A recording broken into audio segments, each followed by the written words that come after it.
Welcome back to World Crisis Radio, our second hour here, recording on August the 6th. Now, I was in the supermarket checkout line this week, and what did I see but the Globe, that indispensable publication that tells you what the Wall Street media cartel won't. That is the Washington Post, the New York Times, CBS, and the rest of them. And what do we see? The main story: Obama born in Africa, why his presidency is illegal, shocking proof. The bombshell birth certificate. And we have a spread on pages 16 and 17 showing that the certification of live birth posted by the Obama campaign is a clever forgery, and they show what purports to be a document, Republic of Kenya, Coast Province of Kenya, at the Coast General Hospital, Mombasa, the birth of Barack Hussein Obama II.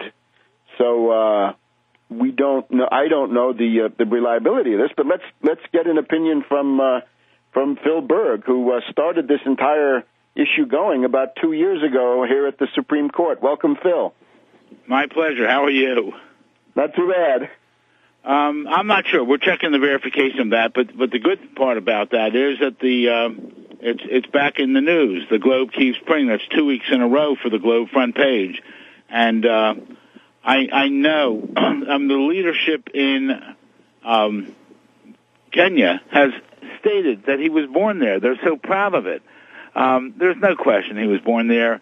With Obama dropping in the polls, we're about to announce our march will definitely be in October. We're confirming it right now as I'm talking to you, the exact date.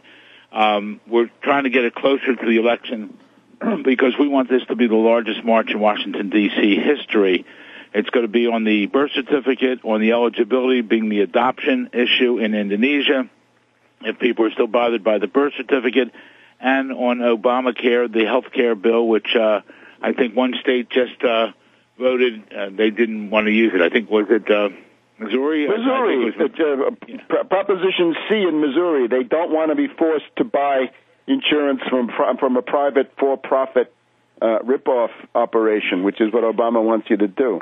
And other states have that on their ballots, and also there's some 20 states have challenged it in court, the constitutionality of that, excuse me, which, as far as I'm concerned, is blatantly unconstitutional. This past week I put out in a press release, I don't know if you saw it, I said that Obama should do as he said regarding Congressman Rangel and end your career with dignity, and people are condemning me for saying with dignity. I just think he should step back. But Obama's comments dealt with the 13 violations, ethics violations by Congressman Rangel, and he said at this point he should end his career. Well, I think it was perfect. I haven't gotten a response. I don't expect one from the White House. But Obama stated he's someone who's at the end of his career. I'm sure that what he wants is to be able to end his career with dignity, and my hope is that it happens. Phil, it's interesting because what's happening to Rangel and also to Maxine Waters is that they are being railroaded by Rahm Emanuel, by Obama, and by that Democratic leadership with Pelosi. And it's a general attack on all the black committee chairs and on the black caucus in general. They've got to keep them basically under constant attack to keep them loyal to Obama. That's what that is.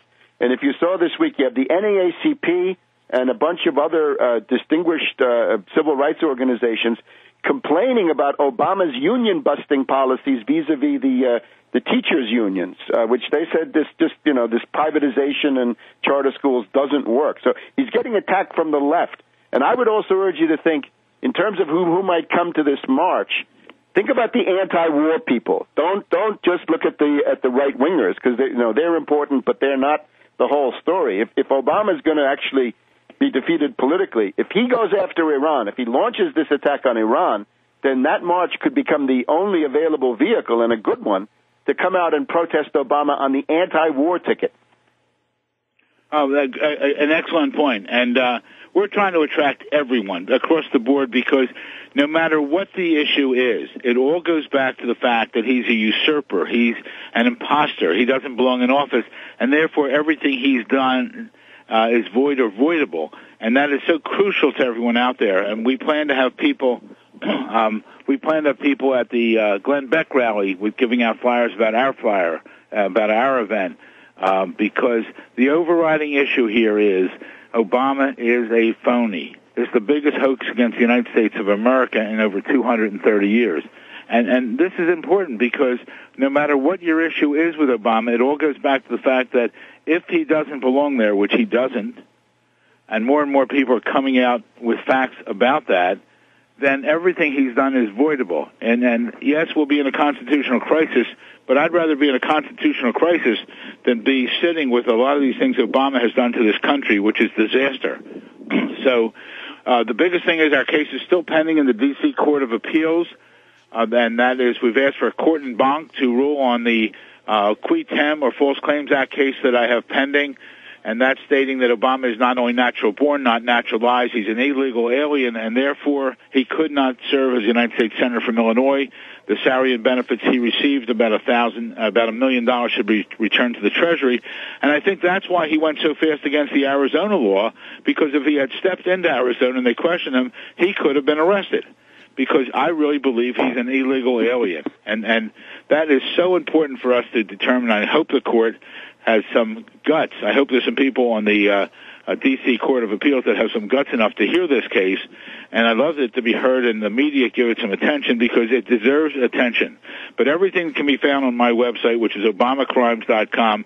It's so essential. We're starting to pump out, as I did this statement regarding Obama. He should do as he says regarding Congressman Rangel. I thought it was perfect because as far as I'm concerned, the charges that against Obama are much more serious than the charges against Rangel, because Obama's actions rise to the level of treason.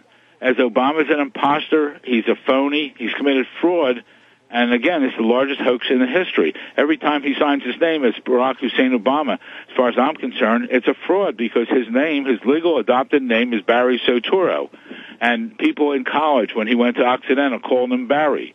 So, we're on the right track here, and there's more and more people, but just the acknowledgments coming forth from Kenya, from the leadership over there. They're proud. His birthplace is marked over there. They took a national holiday after the November 2008 elections. The ambassador to Kenya acknowledged it to the reporters, the radio announcers up in Detroit the day after the election, that they know where he is. They know he's from there, and they're honored by it. So, it's absurd that no one here in our country, and maybe some politician will do it, come out and say something one of these days as they see Obama's going down. He's at the lowest place he's ever been in the polls right now, and we're still at a very high level of unemployment. There's problems in this country, and they all relate back to that you got someone in office whose desires are to make a new world order out of us, to change the basis of this country, and it's outright a treason. It really is. So, and who is blackmailed? In other words, this is the easiest guy to blackmail out of all the puppet presidents we've had. This is the easiest guy to blackmail and enforce obedience on him, because you've got this issue among about half a dozen others hanging over his head.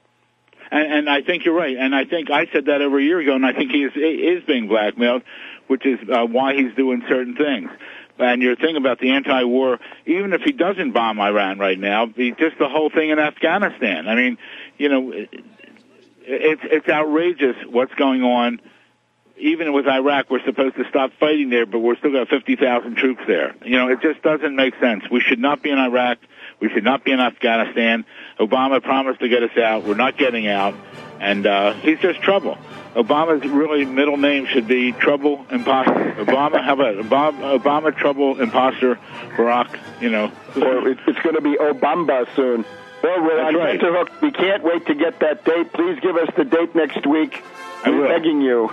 The date. You will. We'll have it. Working on it today.